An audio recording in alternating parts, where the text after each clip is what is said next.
Radiant's turn to ban. It's Dire's ban now.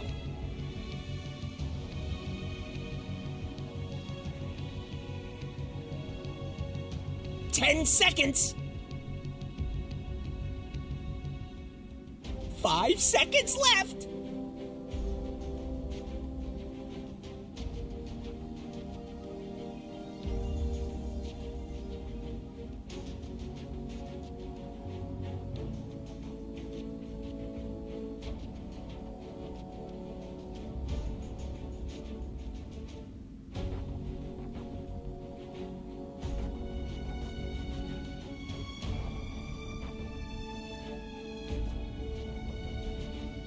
Dire pick. Radiant pick. Stare your death in the face.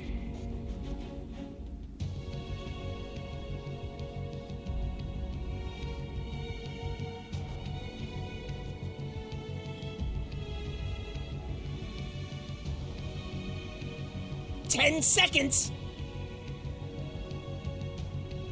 Dire's turn to ban. Tegna!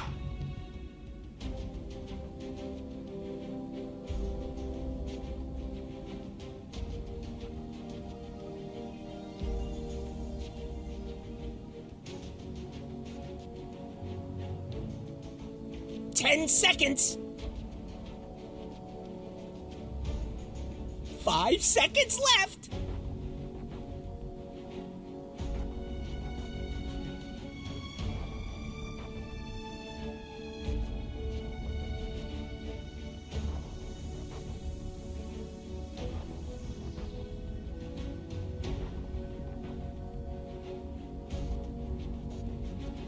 It's Dire's ban now.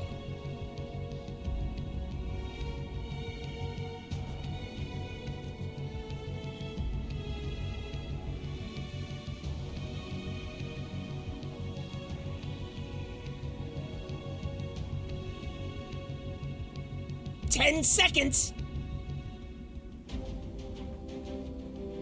5 seconds left.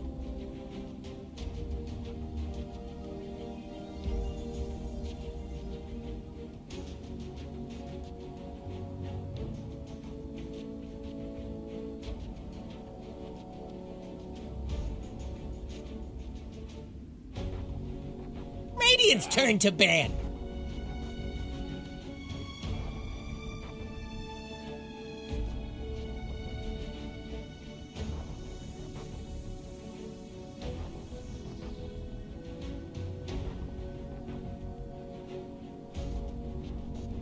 Ten seconds. 5 seconds left.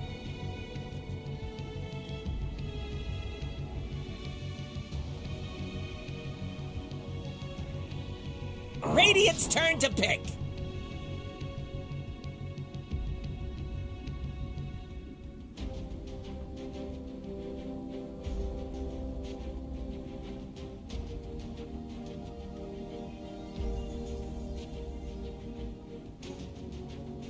Ten seconds. 5 seconds left.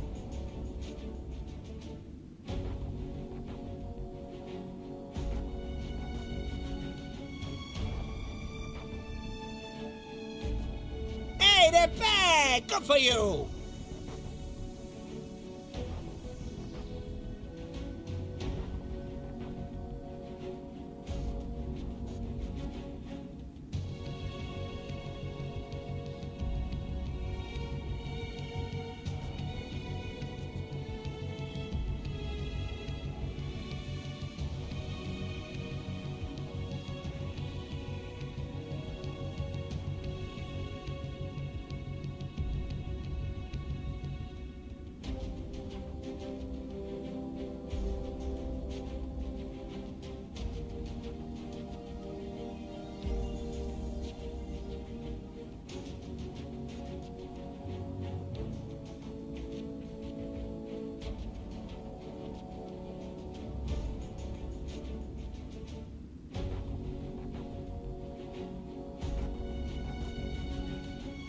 Dire's turn to pick.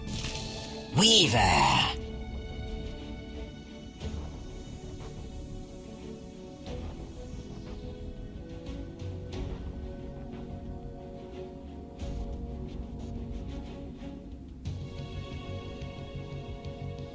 Ten seconds. 5 seconds left.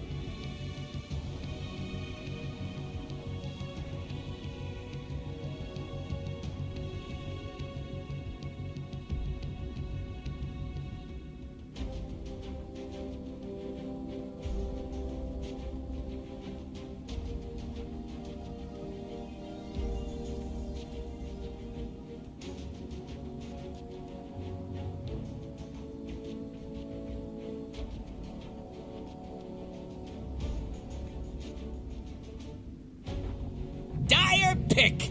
War Chief.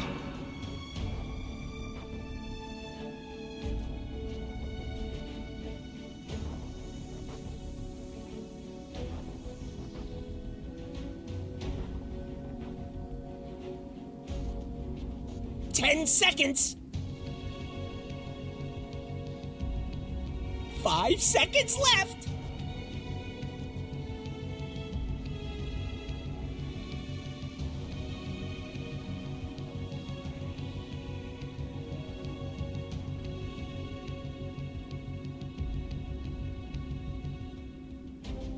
Radiant's turn to pick.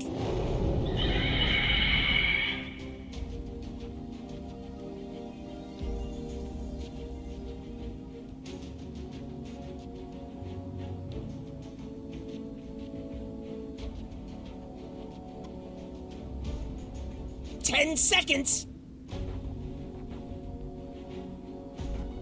5 seconds left.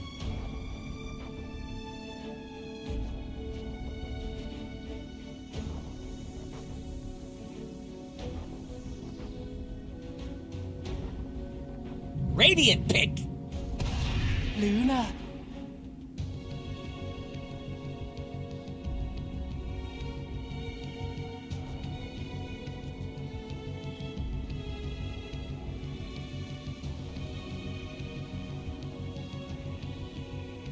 Ten seconds. 5 seconds left.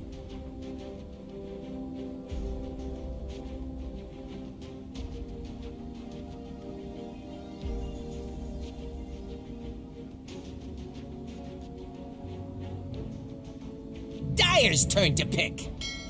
Admiral Concar.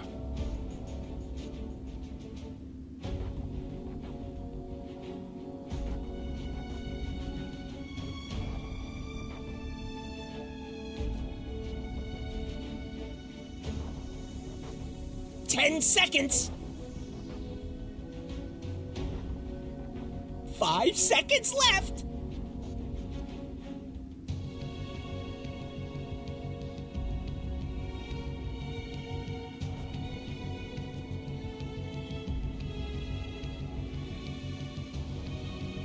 Dire's turn to ban. Necrophos.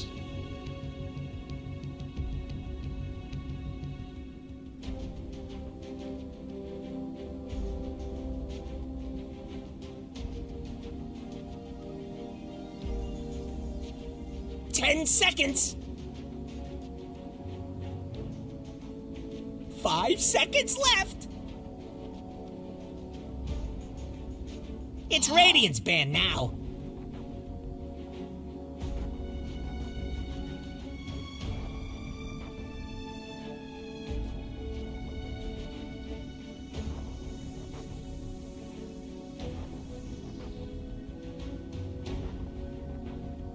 Ten seconds. 5 seconds left. Radiant's turn to ban.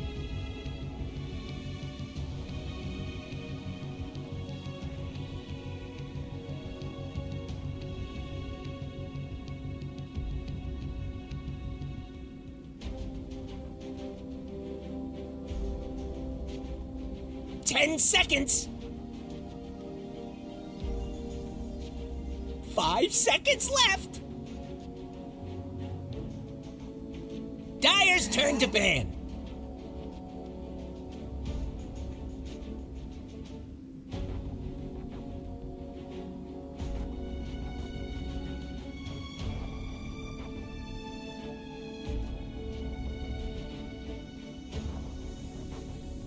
Ten seconds. 5 seconds left.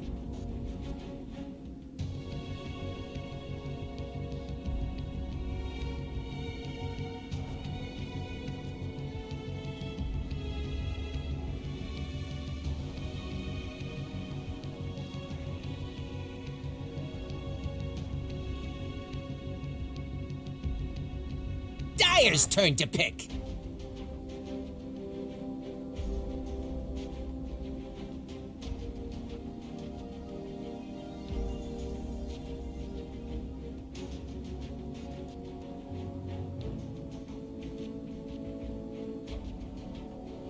Ten seconds.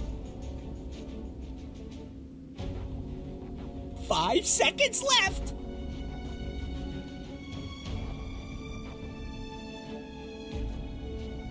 Radiant pick. Bloodseeker.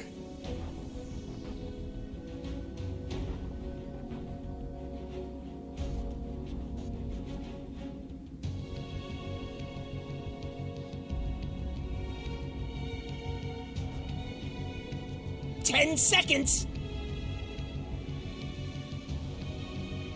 5 seconds left.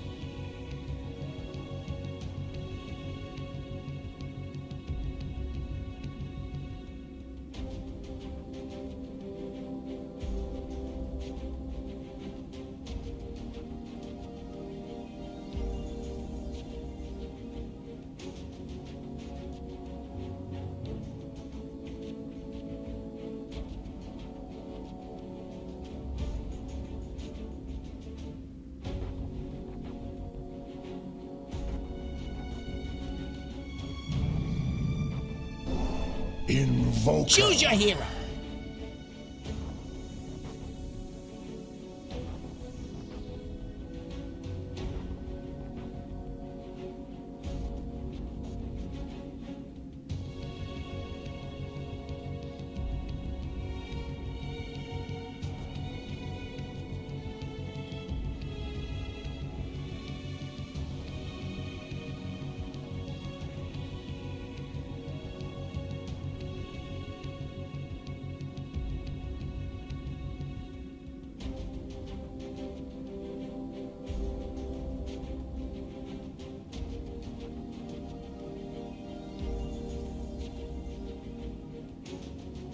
Ten seconds.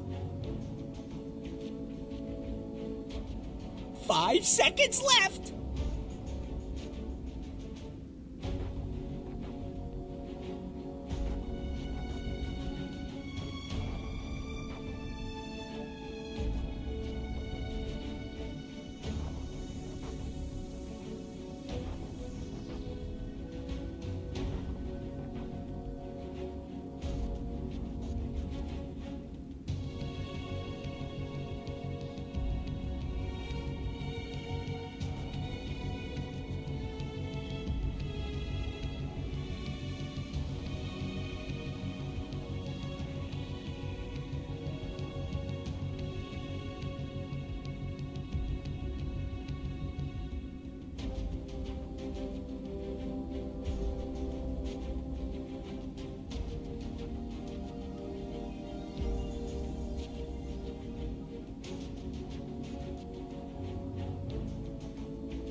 Gaimin Gladiators. It has happened 12 different times this season. This is going to be lucky number 13, I suppose. And it's the first time that these two teams have faced up against each other in an elimination match that is not the finals. Is that what you're saying? I mean, personally, I've never seen this matchup before, like you were saying, so I'm really looking forward to it. I think this is a crowd favorite for sure as we get our hands back on a major final matchup that has been repeated so many times But like you said, never for elimination in a tournament that matters as much as this one right here. No other matchup between these really matters at this point. It all comes down to this question of how much have you learned over the course of the year about each other? How much can you put it to use when it counts?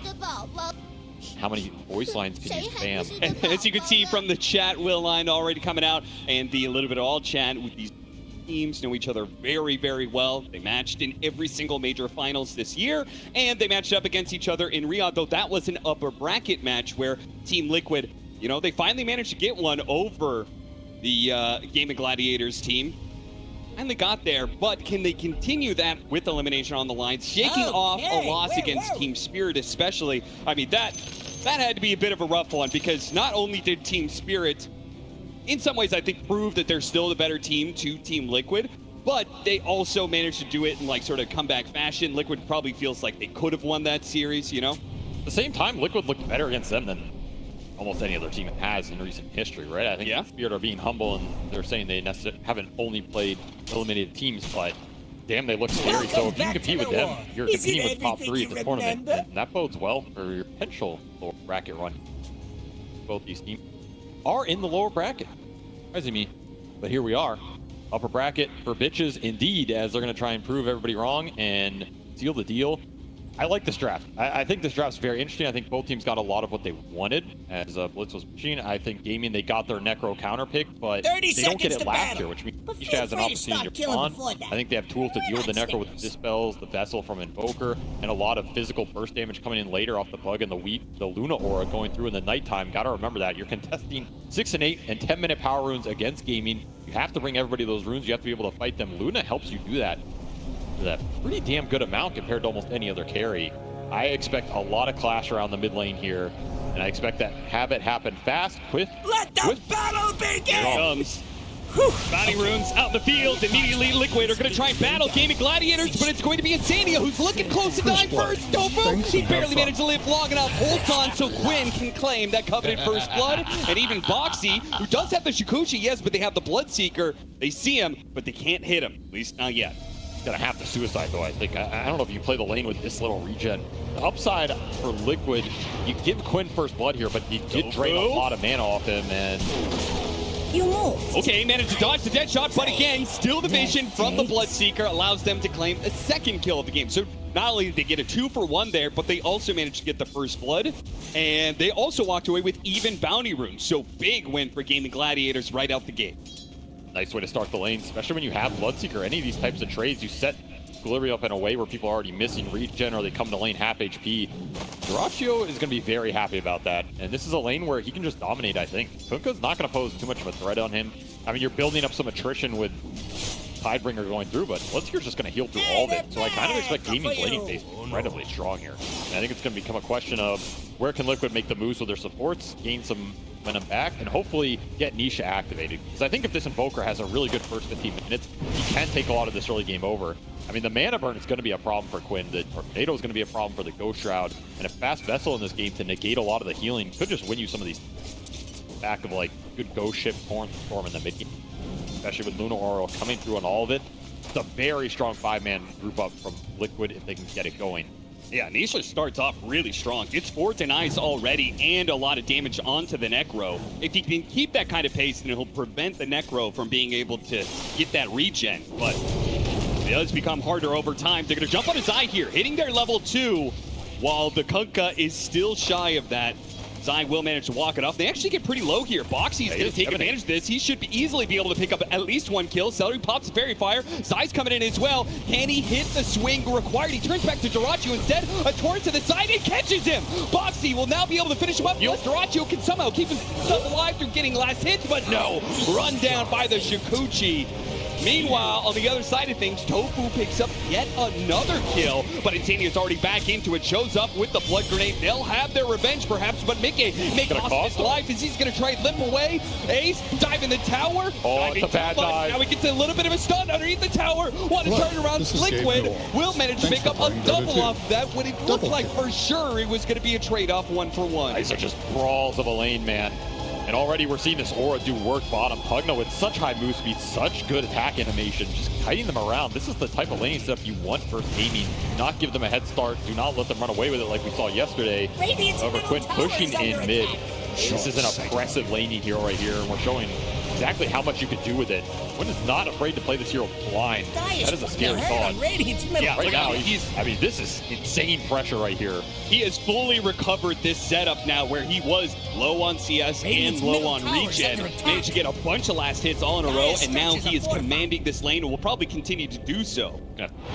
Back, he just got stuck. Remember, this is all thirst for Dyrachyo, which should be winning you this lane as well. So the more Quinn wins mid, the happier his carry is also going to be. That's why that kill was pretty valuable up top. Really good for Boxy's early game here. I mean, this is an interesting Weaver setup because they didn't want to play a core into the counters the Gaimin had, particularly the Bloodseeker. Even the Centaur can be a little annoying. But you put it on support, I like the idea that you have the Luna Aura to back him up in the mid. A lot of bonus damage on a hero that at some point is putting out 2-3 attacks on everybody with Shard Gucci through. Sounds pretty damn good to me. That'll help him threaten those backline supports. I assume that's what we're looking at for this support Weaver, right? Get to this Phoenix or this Muerta and just try and force them to use their ultimates to defend. Let's just cause chaos. Never killing A too. Yeah, be really happy about that. But still gaining this lane phase. It's 3 lanes going pretty damn well for them. It has been hard to stop this tournament. And one of the biggest problems a lot of teams have faced is deal with early pressure. Continue stronger and stronger here, especially as they get the first set of items. And I'm thinking about falls, right? That's also a very big point. We have 2 levels of the Lunar Blessing already, so you get that strike back. Yeah, that nighttime global. And that's why I'm saying these rotations. I'd like to see the Pugna and the Weaver combine a bit on the map. Get some like ganks going, especially during this nighttime, and enable some of the cores. Either Mickey or Nisha, I think, is what you're going for. I think Zai, he's going to have a, maybe slow game, but he's a cook. That doesn't really matter too much. Get these ganks going, you're really going to enable your supports, bring some of the CS advantage back. Yeah. And Zai was well known for tanking a lot of terrible laning phases back when he was on Secret, right? Like a lot of times they would just leave him out in some pretty rough ones. A lot of times playing like Dragonite. Kunkka here, very similar type of hero. I mean, it's a Yasuo effect. And with that mobility, I mean, I love the fact that Weaver kind of operates like a Monkey King when it comes to the mobility aspect of getting through those portals. So maybe he can link up with Insania like you were talking about. That's one of the strengths of support Weaver, is the rotation capability. Like, every one of his points, level 1, is powerful in go-on situation. The question is, I mean, if you can pressure Dyrachyo, you'd be happy to take that. You love when you kill this guy and take him off the lane. I just don't know if he's going to get chipped hard enough. And Celery making the first move to the bottom.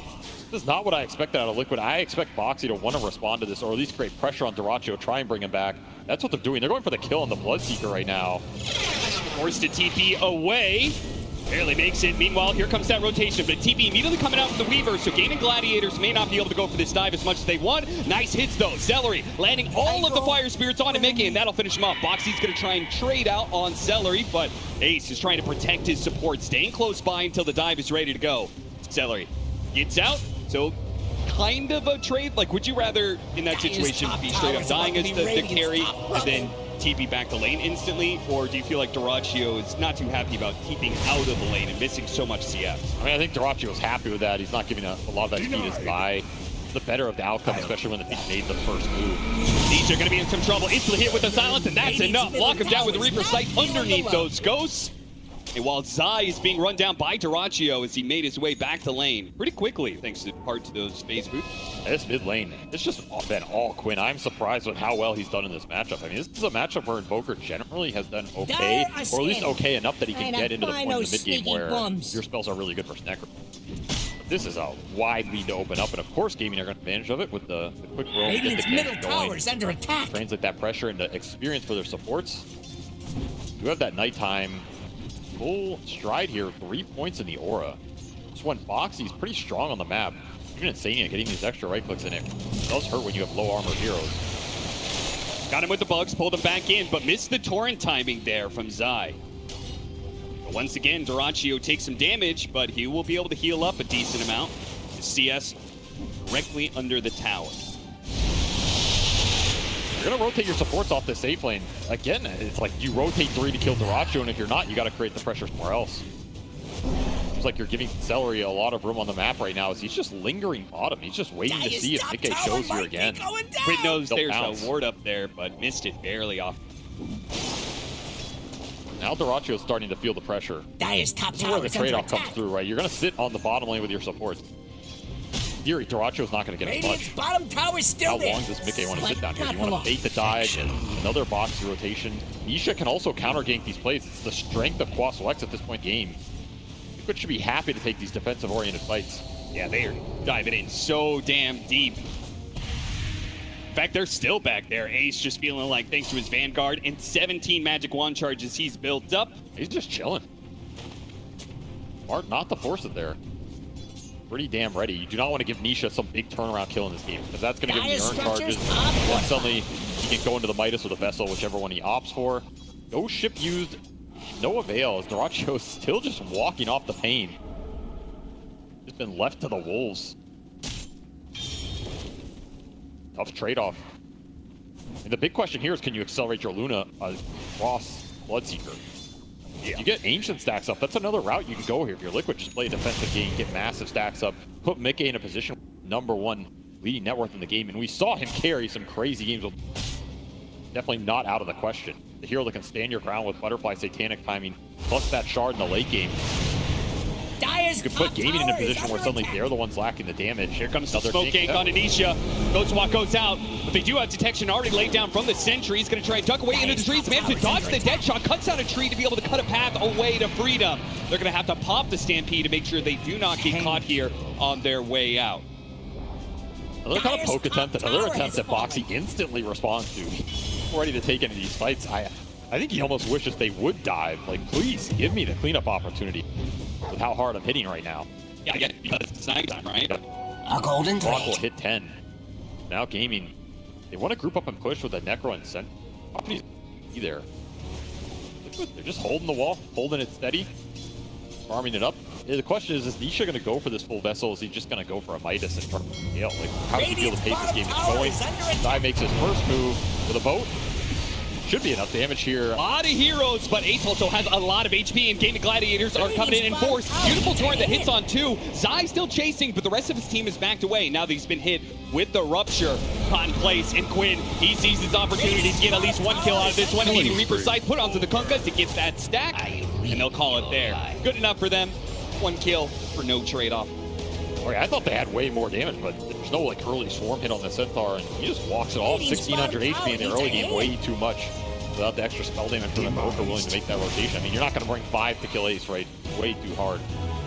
Upside is, for Liquid, you did get this tier 1 top during all Radiant's mess that bottom was tower happening needs a bottom. hand. So even if these towers go out, you're trading the map. It will open up some space for Mickey later off, you know, triangle rotation into that top lane.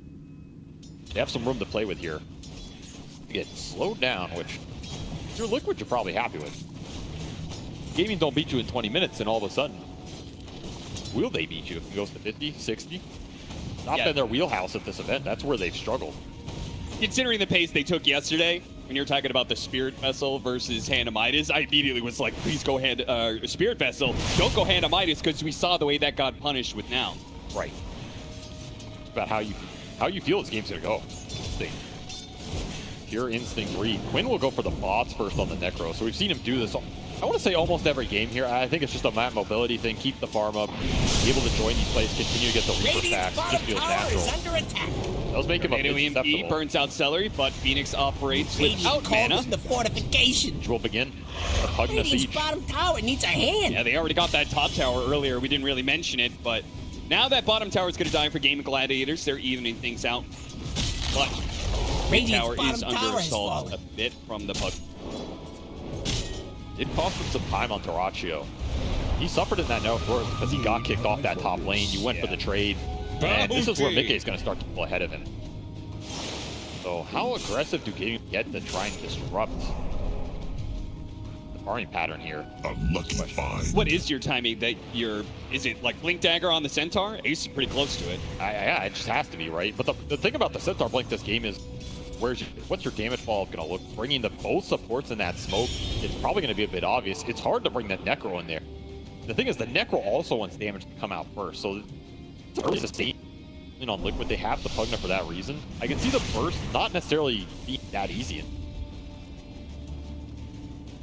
Especially given the mobility of some of the Liquid heroes. They just like stomp and then straight up egg, then you might be able to just run away from all that.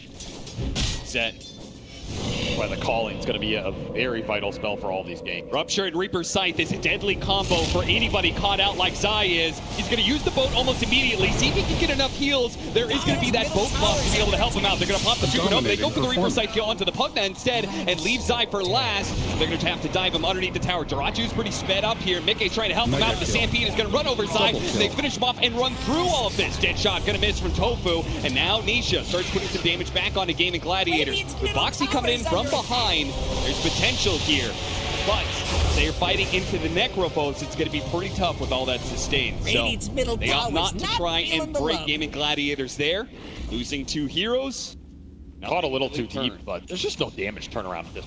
You're still missing the vessel. You don't even have the charges. And Mickey, he's gone for the farming Luna build here. You can't blame him for him. This is standard, but no Eclipse that's coming out in some. So right now, it's Gaming's opportunity to make. I love this for Gaimin Gladiators. Keep the pace up. You caught him out with 2 heroes dead. They probably TP'd out the lane, and Nisha is going to be caught alone with no response, and they will quickly take that tower as a result of that pickoff. Ace dictates the pace of this game right now. He had a free lane, a free tower, and he has a very fast blink Vanguard that instantly went to work. We'll take another tier 1 off the map with the group up. That's that Necrophos Centaur combining. That's going to be a problem to deal with at this point in the game. Way too tanky, especially with Sunray behind him. You have to fight into Muerta spells, which have been problematic for a lot of teams until you get debuff immunity. That's a far way down the road. Lane mail for Zai is going to be nice in terms of running in and taking. It's also going to be pretty good versus the Rupture that has been going on him for most of this early game. Damn good blade mail game. Dire's middle tower's in trouble. Power. Which one, Dire again? And definitely will, but Nikkei takes pole position. Yeah, he does. Barely over the Centaur. Ace, once again, just he's getting so much farm out of every single one of his laning phases. It is doing so much for Gaimin Gladiators. I feel like it's the biggest reason why they're able to take the pace, the super fast pace that they beat out everybody else at this tournament with. They want to go on it. This is the tankiest hero on the map. They finally have the vessel. This one's prompting this, and yeah, there's the damage, right? This helps by a huge amount. Suddenly you're back on the board. You can open up some space. More charges for Nisha. That's going to propel him into the Midas. It's time for Nisha to strike back here. He's had a very slow early game, but it doesn't really matter on this hero if you can get some big courses. Get a lot of vision. Boxy. Swarm on 2. They have some magic damage to throw around. Tofu's going to have some problems with that. Yeah, he's gone. A couple Gemini will clean him up. Early medallion for Boxy. Use some extra minus armor. And as you get those kills, that'll turn into a Solar Crest. So the minus armor is really ramping up with this Luna damage. This 15 to 20 minute window is pretty dangerous for Gaimin Gladiators. That's the big question. Is Liquid happy just going ultra late with this Luna with all the buffs they have behind him? Remember, this is going to be a Luna with a Pugna behind him, a Boat Rum, Torrent Storm around him, and potentially Alacrity to throw on. This is one of the best Alacrity heroes in Dota because it is a ranged cleaver. Pretty much only the Luna, the Gyro, and the Medusa. 2 of those are not in the meta, so you'll take the 3rd. Damn, does it start to hurt when those waves start bouncing around with the extra attack speed, damn. Great combination to go late game with, especially with the build-up you go for now with the Shard, the Satanic Butterfly. Middle tower looks to be disintegrating. You can't get the initial burst damage out.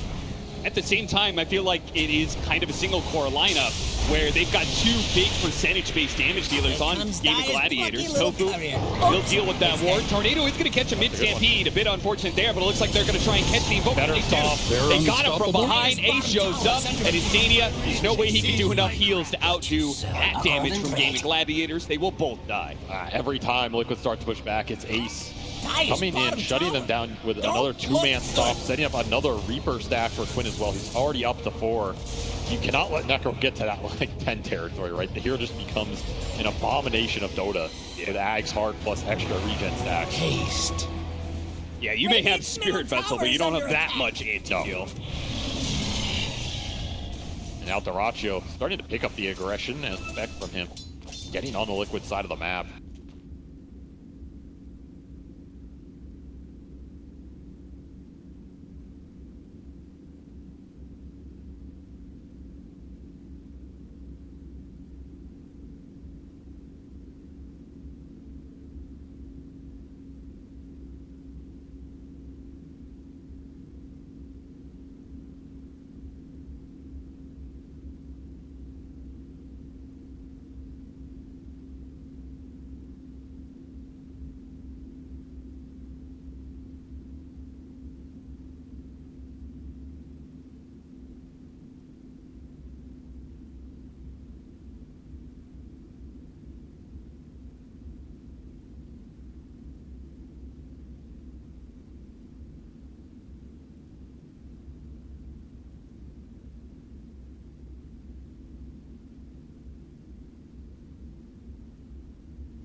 off of the Bloodseeker does it for them, and they straight up go for the high ground from here. They're likely to still catch Ace as they've got him dead to rights in so many different ways. The X marks the spot, the torrent to pull it back in. Yeah. By the way, that was double damage on Mickey, so that's another reason that Dyrachyo just got shredded there. So the upside is this was on top lane and not bottom, otherwise I think Dirax is gone. Liquid, that'll secure Roche for them. That was your Roche fight, right? Just gone in the blink of an eye here. They're respecting the fact that Gaimin Gladiators could have buyback. Better to just play for Roshan. Of course, we know they actually don't. So Liquid could have ended the game right there, at least gotten Megas. But they're going to play it very disciplined. Get the Aegis and cheese. Assume there's buybacks here. Yeah, don't know where they're holding. This Roche is just absolutely free. AK full slotted pretty much. Him and Aegis, let him go high ground and throw every buff you have on him. Not a bad strat here in TI. Level 20 for Zai, just going to amp up this Torrent Storm and the chaos in the fight. Talking about the control that Liquid has when it's on a straight 5-on-5 when the BKBs go down. If you don't get that burst and shorten the extension of that fight, Zai's going to take it over. Quinn. The problem with Kunkka. He was trying to cut waves because he knows the final push is coming in, so he's hoping to be able to buy a few more seconds, but he's going to get caught out here. He is 100% dead. But he does have buyback. So he's going to have to use this for some desperate final hold from Gaimin Gladiators. He can't afford any pickoffs. But if they can get a pickoff on Boxy, that would help delay things a little bit. The Lincolns, though, is going to prevent the Rupture, and he's out. Not today.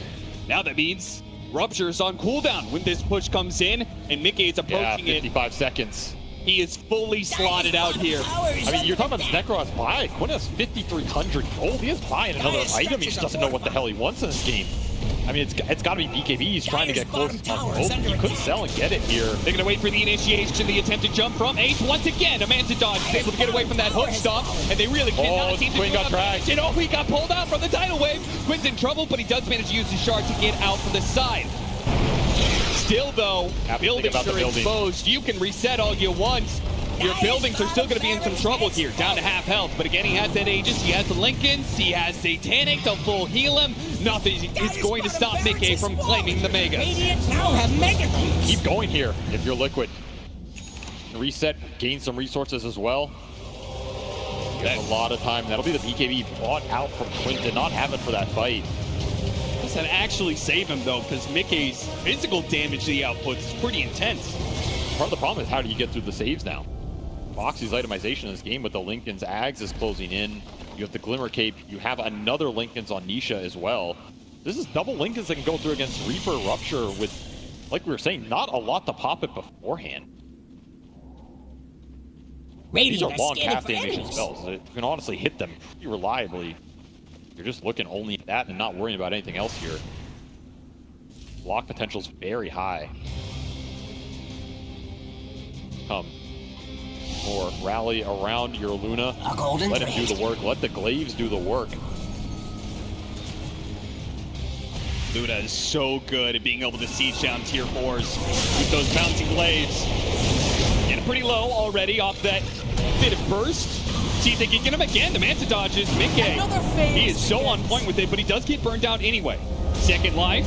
BKB and Cheese are going to be ready to go for this one. Immediately feared up, though. Does get out the BKB. Turns around, fights Dyrachyo. Dyrachyo has to get out of there. That's BKB down, though. Ace, he wants to punish it. He doesn't get the stomp, though. They need to be able to slow down Liquid, but Liquid actually going to turn underneath the Supernova, though. That one is going to be a little bit sticky, and Quinn jumps forward, takes his opportunity. The Reaper's side, but no! The save comes out just in time. Back to full he goes. He gets the Cheese off, and now he's ready to rumble. Wow, what a time-lapse timing. Just when you think you're going to get a Reaper kill after all the BKBs and the Glimmers are down. No, Boxy is waiting for you. Picks up that Aghanim Scepter just in time for you. That was literally just flown in. And they'll get another buyback out of Gaming here. Ace, the next to pay the price. 2 cores on cooldown for 5 minutes here. Did take your Aegis, did take your BKB. Final push is coming in. Let's take a quick listen in on Liquid, though.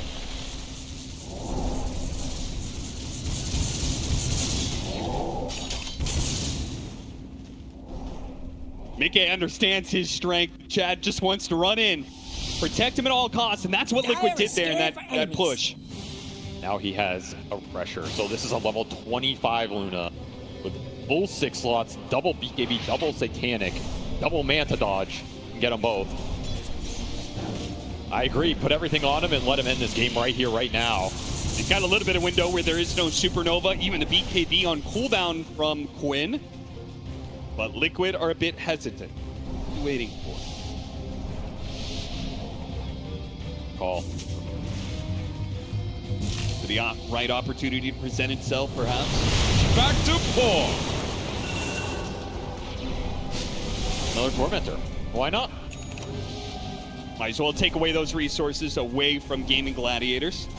After all, they're in no position to be rushing things, to take their time if they need.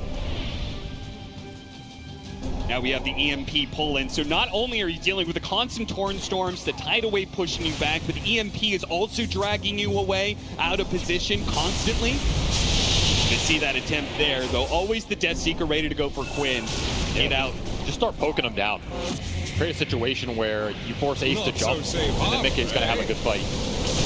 There it is, pull him out of position, hit him with the nullifier. See if they can get that BKB out of him, but Quinn doesn't hit the button.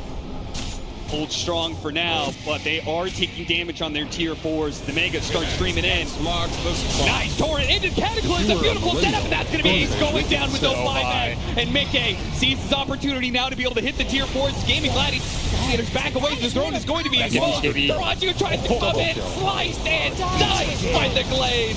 No contest whatsoever. They can take down anybody they want on the side of Gaimin Gladiators. Liquid will complete the comeback in style and take it at 43 minutes. And for as strong as that Necrophos looked for a lot of the game, he doesn't even get a Reaper off in that last fight. Luna just outputting way too much damage for Dyrachyo to deal with.